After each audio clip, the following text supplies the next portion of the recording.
Like I said, coming out of the trading room, this is going to be a short Tuesday session, and I wanted just to go over some things.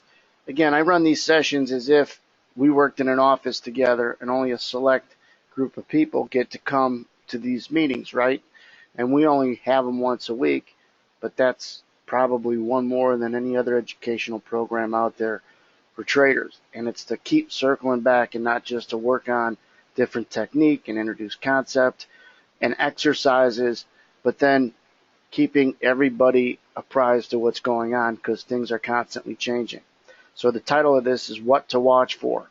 What's new, what's in the market right now.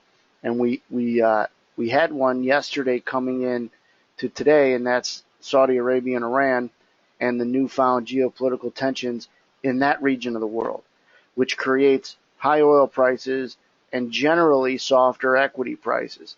So if we take a look at our charts, you could see we've had some nice downward motion that has gone down pretty quick in certain spots. Now, when we left the room, we had a little downside tilt I left people with around 10:30, and you could see finally when they got through all this green, they were off to the races. They come back down, get through this green without any problem, come back up, and you know that this 84, 84 half double stack was going to be pretty good resistance because this was pretty good support on the way down earlier. So we get that old support, new resistance. So I've got to stress, especially in markets like oil, it seems to even work better. The old support, new resistance, new resistance, old resistance, new, all that combination stuff. It's helpful, but it's so much easier to see with these levels, which make everything much more visible. But what you get is with this new geopolitical event or story is bullish oil prices but bearish equity prices. They don't always move together because of this, right? Saudi Arabia and Iran, two big oil producers. Now there's stories out that Saudi Arabia and Israel they got a common enemy, which is Iran. They're collaborating a little bit and doing some things behind the scenes. It matters. It's hit the news wires. It's why you've got oil in the $57 handle and rallying quite a bit. Another thing I want you guys to watch is ancillary markets. Pull-up charts, and most people are on market delta. Those who aren't still have the functionality to do something like this, which one color, one line is one market, the other color is another market. See how they're relating to each other. See if you could find any divergences when one does something that the other one doesn't. Remember, this is RBOB in pink, and in blue is crude oil. They're going to relate and chart similarly for obvious reasons. But when they don't is when you scratch your head. For instance, I got to pull this back. Pull this down. Let's do this just to get a little bit clarity.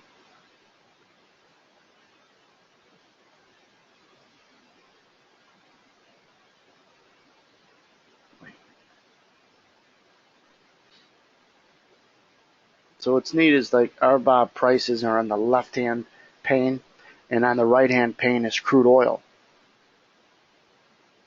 You just try to find instances where one doesn't cooperate, so to speak. You have a lower low sequence here in crude oil, but you have a higher low sequence developing in RBOB. This was about an hour ago. These are just 1 minute, 2 minute line charts of these two markets. You could say I showed this in the room. These two circles I just put in were made at the same time. Draw a line across. Let me get rid of some of this. Hold on. So take a look at that guy and that guy. Happened at the same time. All of a sudden they make a retest up in here. Their retest is quite a bit below that line, right?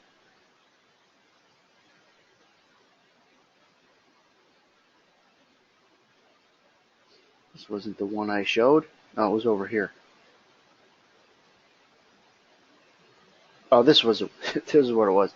they jump out of this box right there, RBOB.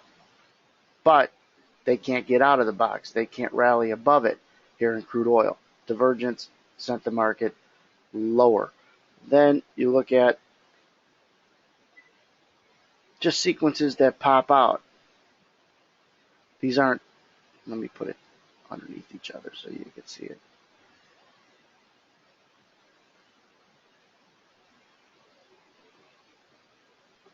You could see crude oil getting ahead of itself a little bit. Where? Right there. Because it got through that high. RBOB could not get through that high. So just moments where this could be overdone, could be expensive, could be overbought because your friend up here, RBOB, an ancillary market, at a quick glance, isn't making those highs. On an island, this isn't going to make you $1 million, but it's a great reference to kind of corroborate what you're thinking. Keep you off the wrong side, for instance. The other thing that I got to keep you, remember last year, this day, well, it was November 8th last year, but it was election day, was November 8th, and that was a Tuesday. So technically it's tomorrow. But our Tuesday session last year, we did election night and how hopefully people were prepared for how that was going to run down and the amazing volatility we got from those results. We were going to have volatility if the election went the other way, but it's just a way to kind of focus on what to watch for. Go back and watch that Tuesday, November 8th, 2016 video that we had. And we brought up what different states were in play and how they were going to sway the election, and things kind of fell that way. But for this session, Iran and Saudi Arabia, anything coming down the wire, I mean, this weakness has something to do with that.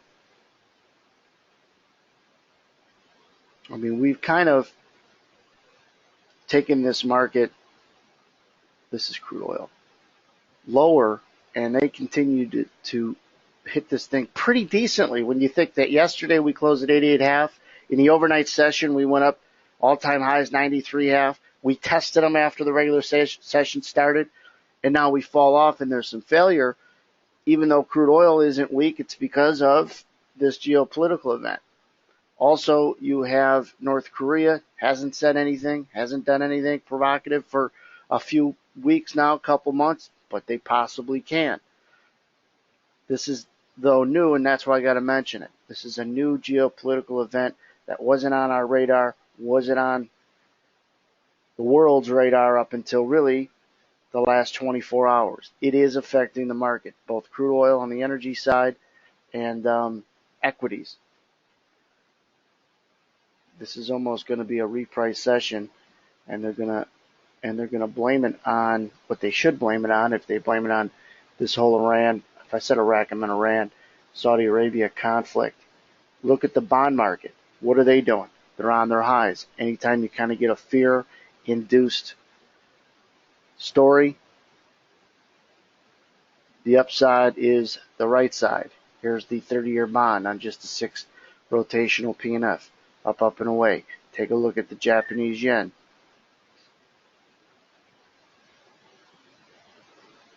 Once it fills out, you can see it's rallied and it's strong. Both indicators that the downside is validated. Market's worried about this. So there's a couple ways to play it. Be in touch with a news source. Be in touch in the edge room for anything that changes. And we know what negative tape bombs would sound like, right? But there also could be relief rallies that, this isn't a problem. So it can go either way. You got to be prepared for both. And I say this all the time, that some people work so hard creating their strategy, recognizing their setup, risking their money, and then they can't react to fundamental news that changes the market, and there's good opportunity to be had. You want to make your week, your month, your quarter maybe your next month, if you know how to react to what's driving the market and anticipate the unexpected. That's why it moves it so well, because it's a surprise. The definition of a surprise. Nobody was expecting it. So if you can't expect the unexpected and know how to react to it, you won't. And you'll end up getting beat. You'll end up saying, why did that happen? If you ask yourself, if you say that a lot, why did big moves happen? Man, you're missing something and you got to fill that void. You got to get yourself in with other people. Like I said, this was going to be a short meeting. One thing I'll leave you with was something that came out of the weekend for me, and I always circle back to you guys in this business. I had a 25th high school reunion, and there weren't a lot of people there from my class, probably a dozen and a half or whatever. The one thing that you guys have created, that we've created, that you also have with kids maybe you went to high school with, even if you don't see them, is that you went through something at a particular moment in your life where you were very impressionable, a 14 to 18 range. So even though you might not see any of these people, you had a bond with them. Not just because you spent 4 years with them, but you spent those 4 years. So then you come back to this program, right? This Edge program. And it's like, it's not that you spent 4 months or 4 years or 2 years or 1 year with other people, but it's these years you're spending. These impressionable years that this course and others have had on your trading. And that's a special bond. I don't think anybody takes that for granted, but don't utilize it. There's people that have created some really great lifelong relationships because they talk and listen to each other every day. So it's pretty neat.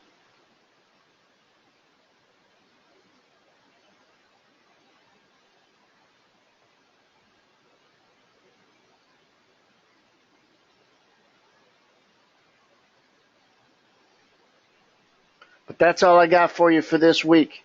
What to watch for. Saudi Arabia and Iran, as that story develops, tax policy is still on the table. North Korea, still on the table. This tax policy is going to have bumps in the road, believe me, before it passes, if it passes. We're going to break a whole bunch even after it passes. It's going to be a sell the news, in my opinion, type of trade and be a relief sell-off. There's usually a relief rallies, but we're going to be like, we got this tax, now what do we do? And it might sell off. There's a chance it's sell the news. That's even if it passes. There's going to be some bumps, though, getting from where it is now to where this market wants it to be. Let me show you guys how I made that chart. Obviously, you got to have Market Delta Desktop, the CQG version, if you're going to follow these instructions. First thing, and if you have problems after I show it to you, go into support, the live chat, and tell them what you want to do it, and they can do it easier. But I'll show it to you briefly. You've got to add, let me see if I can bring this over. It's a pain for me to show this because I've got so much on this other screen. But hold on, I'm going to do it.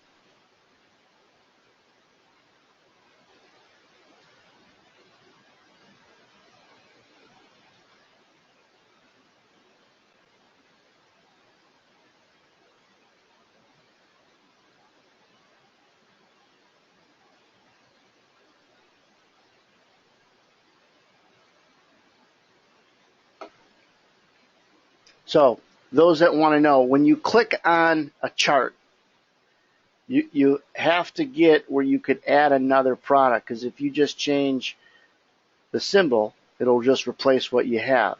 So if you look in the upper left-hand corner here, you could see there's a divider and what markets are going to be on this chart. And there's two of them, right? You could add 3, 4, and so on.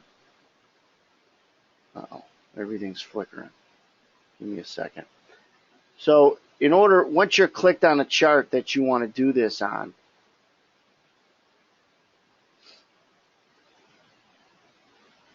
you have to go over to your main window and click, I think it's Analog. You guys see that tab? Those that are looking for this?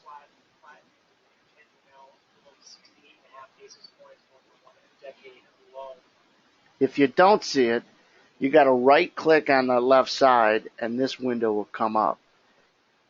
Analog on that. Analog. Is that what you see?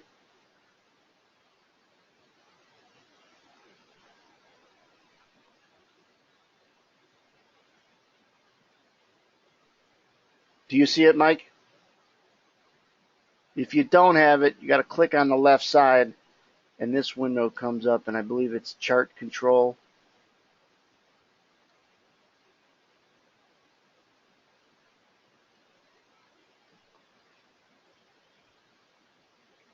All right.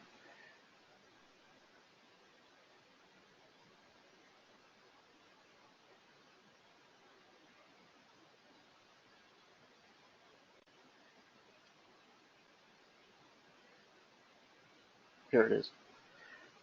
This window will come up, and make sure you select analog. All right. Once you select it, it'll look like that. You deselect it, select it, right? So then once you have that, when you close it, it will appear on your chart. I need to close this. Not on your chart, it will appear on your toolbar. Analog is what I meant.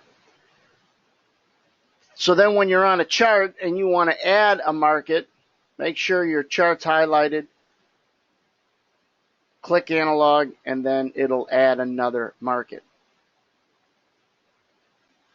And then just type in the symbol of the new market you want, and you're ready to go. If you're having issues with it,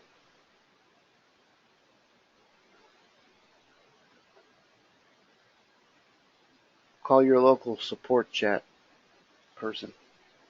When I hit analog, it added another chart or another line, and now I would change, let's say I want the ES. So then this now is showing the ES. Then I right click on it. I want to set the line color to be something different. I'll set it to yellow. Now I know yellow is the ES. And I could change, and I could bring it to the back, send it to the background, bring it to the foreground. The one you have in the foreground is the one you can move around, make smaller, and so on. But you could tell the stocks are not running in the same direction as oil when you have an overlay chart like this. And many platforms allow you to do something similar to this. You don't want too much noise on it, or it looks like this. You could size it also, and you could put a couple on top of each other, but you don't want too much noise on it. So I'll actually get rid of that. Open it up. That's what it looks like.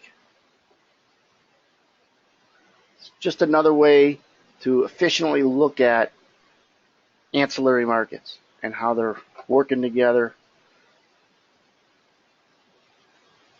or diverging.